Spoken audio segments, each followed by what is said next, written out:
Hello, welcome to a new video. With iRacing releasing its new 499p for iRacing, I thought I'd do a comparison video comparing the LMU version and the iRacing version. Now, buckle up, fanboys. There's a lot to discuss, and yeah, let's jump right ahead into the video.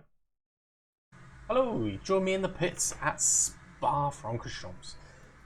Both of the sims have a new version of Spa, 2024 version of Spa, so it's a great comparison place to compare these two different cars? Same cars? Let's first start off with the basics of what is Hypercar. So Hypercar is the top spec in the World Endurance Championship, which consists of LMH cars and LMDH. What is an LMDH and what is an LMH? Well, LMDH is more spec series, so it's what IMSA uses, and that's two-wheel drive with a 50 kilowatt battery powering the rear wheels. It's more specs, so with a Dallara chassis, there's a lot less you can do, but it costs a lot less. But you can still get your car in, so the Porsche 963, the Cadillac, for example, they're all LMDH cars. And then you've got the LMH cars, which just have to fulfill criteria. So they just have to fulfill aero criteria, power output, tire size, and the rest is up to you, really. So we have the Ferarri, of course. We have the Porsche. We have coming next year. We have the Valkyrie, Aston Martin Valkyrie. So you know, but they're homologated and they're BOP'd, so they are the same and they can be competitive. The way they work is slightly different. So LMH cars mostly have front-wheel drive for the electric motors, and yeah, they're BOP'd with energy consumption, so NRG, virtual energy, basically, which is also the same in GT3, by the way. So yeah, so they have deploy modes where you have minimum speeds where the battery starts deploying. And the key thing is that the battery isn't a boost. We'll come on to this later, so remember this. The battery is as well as. So there's a maximum power output for each car. And once the electric kicks in, it then compensates for the ice. So the ice then has to do less work, so therefore uses less fuel. But you've obviously got to recuperate enough in the battery so that you can compensate that and hit the fuel target. So I think it's very complex. I think would be the word. But the fact that the electric motor is also helpful in the braking system. So when the battery's full, your braking performance is significantly reduced because you're not getting any regen effect, which is one of the things that helps the batteries. So I've got on my screen a dashboard. The green bar is the energy deployment. So I'm going to turn down the energy map. Regen to 100%.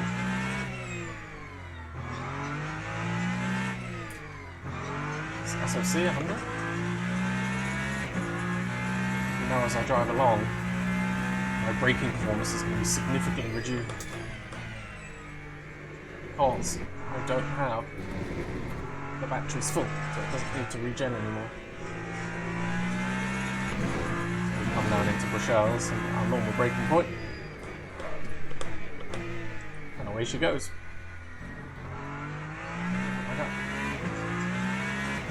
So it's very complex. It's a very complex system.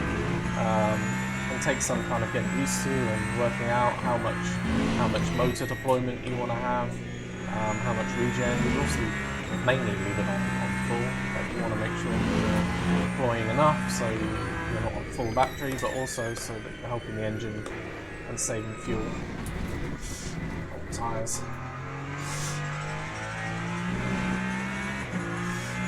So next I'll move on to how the car feels. Now, as you can see, I'm probably struggling a little bit because the tyres are freezing. You can see onto the left there, my tyre temps, so 73, 64, 68 and 67. So they're getting up to temperature. I think operating in the 80s. This car on full fuel, cold tyres, it's just spicy. Why? No tyre warmers anyway, no tyre warmers. Except that I'm on, but actually that's been gone for this year. How does the car feel? I mean, I can talk about LMU as general. I think the road feels great. I think the sim feels great. It's the force feedback is so much more detailed. The weight of the car, oh, it's just a joy. It's just a joy to drive. I've recently started getting into it. Really, we've obviously had that update yesterday as I record this for the GT3s, which, spoiler alert, feel brilliant as well. The car just feels very connected. You feel like you're very connected to the road. You know what's going on. It's such a fast car like this, but they feel heavy, and feel like there's some weight to them, and you've got to be precise with them. You've really got to be precise on the brakes. They are fantastic cars to drive, especially around here at Spa. I mean, it's just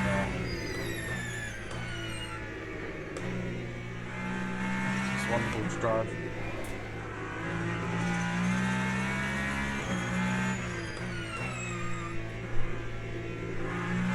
So yeah, here is the Ferarri. For my terrible driving. You see my energy bars getting into the orange. I was on 100 kilowatts of deployment then, so I knocked it down to 80. Hopefully regen a bit more.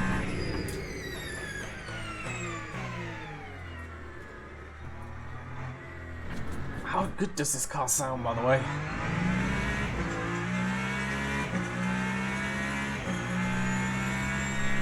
And then when you get on the brakes, you just got the Ferarri of all the hypercars is the most pronounced with its regen.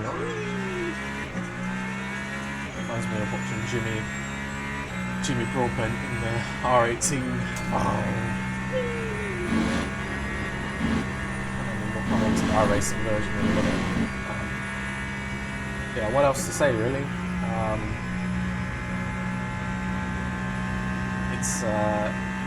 It's fantastic. It really is.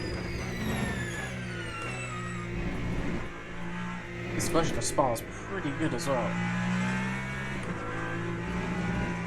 I think the iRacing version might be a little bit better. But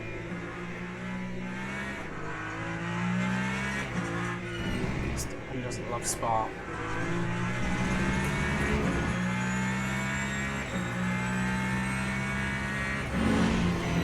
On. Oh, yeah, there we go. I think that's a good demonstration of just how tricky this car is to drive. Let's jump over to iRacing now.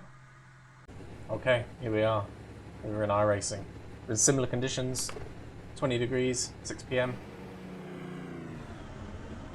Let's go.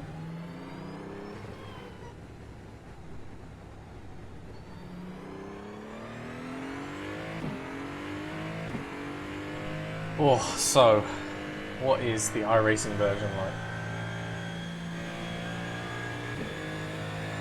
Well, as you know, iRacing has a tie-in with IMSA.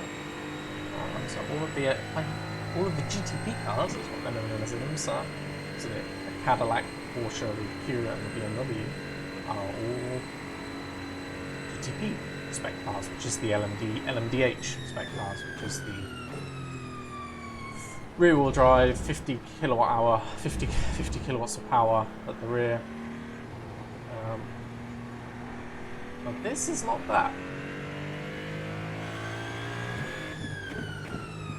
And there have already been existing for some time criticisms about the iRacing LMDH model, that they don't accurately map the boost.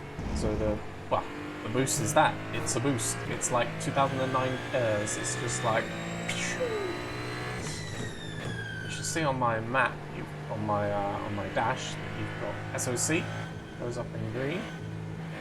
And you see, when I'm on throttle, you can see it's deploying. And when I brake, it regens. Now I'm in balance mode at the minute, which is 50% SOC target. But basically, this is, it's lazy. I think, comparing to iRacing, comparing to LMU, where they've done it right, the intricacies, the complexities, the braking performance, the NRG, the compensation, it doesn't just give you a cheap boost mode. It's yeah, it's interesting what they've done here. I mean, first off, we'll say, how good is it to hear the regen whir back in iRacing now? It's like the old LMU ones.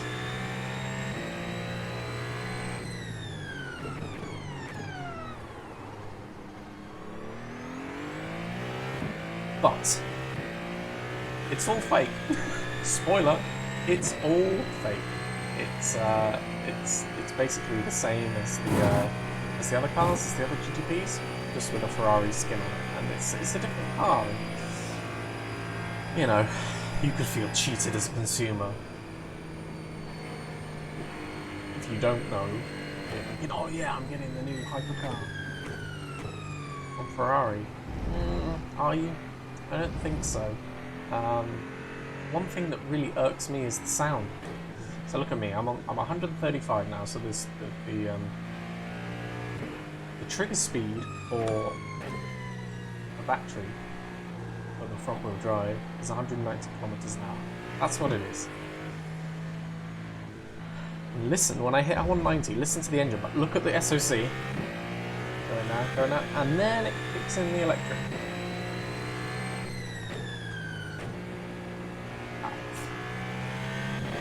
So the noises are as they should. The car isn't doing that.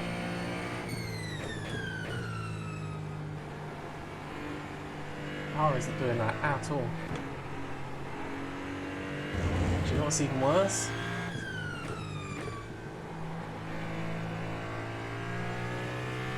Turned off deploy.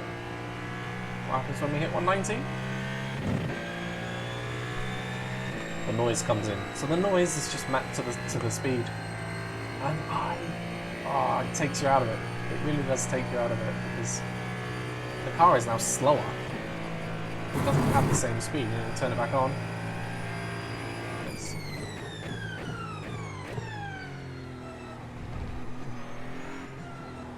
You're seeing growing concerns from people in iRacing that LMU's a game now. LMU's getting there, and I've got a ghost. Who turned that on? Ugh. I redid my graphics the other day. There we go.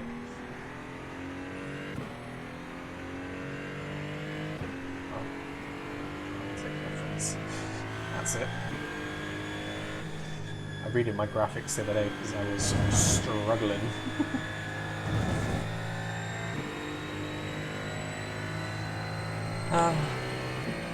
So what does this mean for the iRacing version of the Ferarri? Well, it's a great car, and I mean, I'll push on now. It is fast.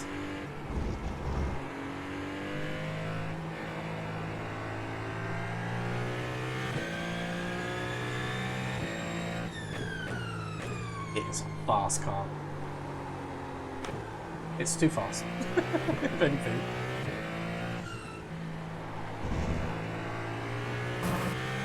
I'm just doing 204s, 203s with this car.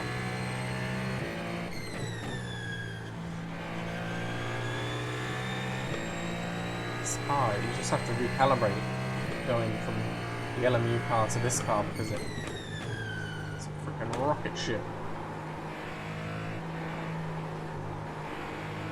Oh, I think that's okay. I think it's a great car to drive. They've improved the tire model for this latest update in the GTPs. They've nerfed LMP2 quite badly, finally. But yeah, this car is quick. I was doing 59s, 58s yesterday. It is a quick car. And if you just don't think about the battery, it sounds so good. But there's nothing to manage, there's nothing to do. Stick it in balanced and drive.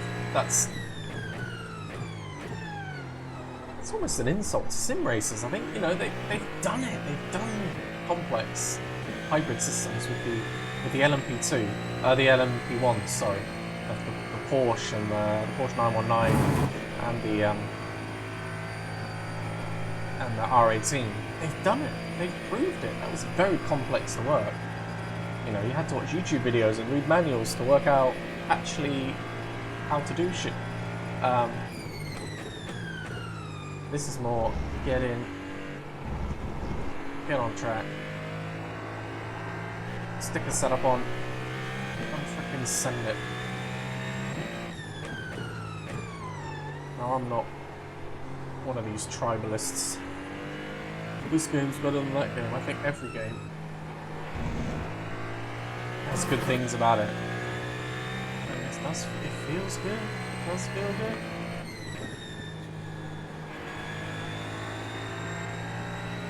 But is this worth the money that you pay for it? So for one car,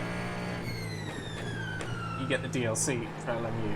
You get one DLC, which is what, 4 cars and a track this time in Interlagos coming out.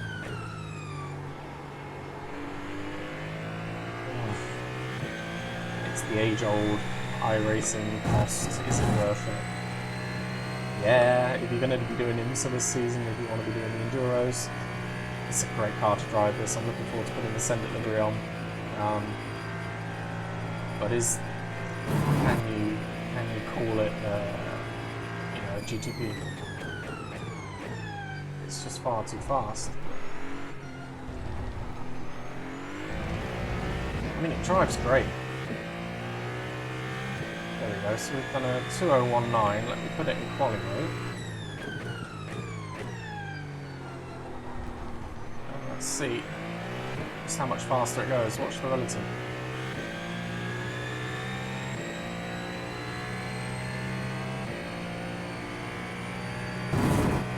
Rouge, easy flat. And there we go. Look at it go. This is just super unrealistic. But is that okay? I don't know. We're going to do in the next bit side-by-side comparison, and it's going to be a joke, an absolute joke. But not everyone wants to learn all the complexities of a very complex hybrid system. Some people just want to get in the Ferarri 499, which by the way looks incredible, and just drive it. And drive it very fast. And is there anything wrong with that? The tribalist will say, yes! Unrealistic, waste of money, sack the devs. I mean, in the Discord, the LMU Discord, one of the LMU developers was kind of having a go at iRacing and how they do things. But, I mean, honestly, I'm out of sock. I'm out of sock.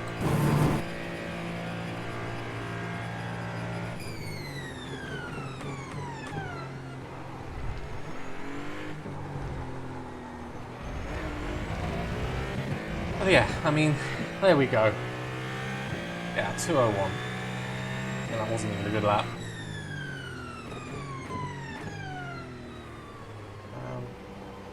So what's my thoughts on this car? I like it. I shouldn't, but I do. But I like the LMU car as well. It's 2024. They will ever simulate. you know. Alright, let's go into the next section and side by side.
So here we are.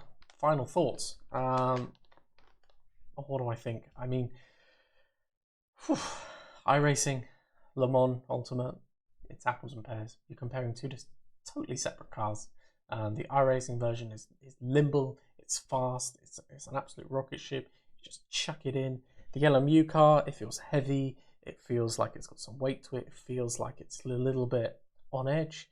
It feels fantastic though. They're both great things, and if you want to just enjoy the golden age of sim racing at the minute, I urge you to just try them both.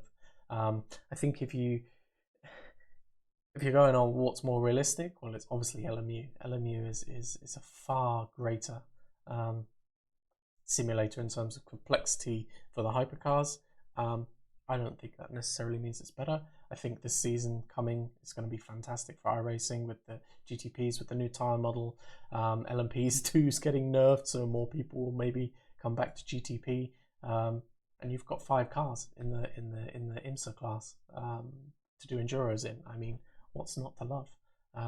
Totally different cars, and I mean, if you're going to have to drive one, I would say go LMU, because it is a fantastic simulator. I think the game's getting absolutely updates. You know, the latest update with the four new GT3 cars, or LM GT3s. They're not GT3s, they're LM GT3s. With the ABS, so when you knock down through the gears in the ABS, the wheel shakes and they feel fantastic. You know, we race a lot of GT3s with the Sender Boys, but the GT3s that we have in LMU, I think are fantastic. I love racing them. I've been racing them the last day, and they just feel really good. So yeah, I mean, what more to say?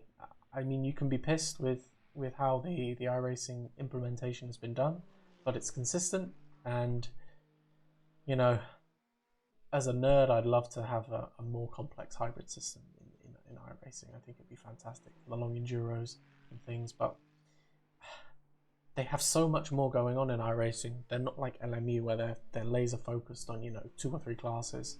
I think it's okay. To say that the car's a rip-off, I think, is probably unfair. It feels fantastic. It feels like a precision instrument when you just, you know, you watch the side by sides, and it's just got so much more confidence turn in.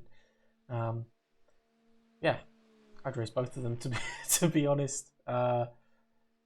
Anyway, thank you for watching.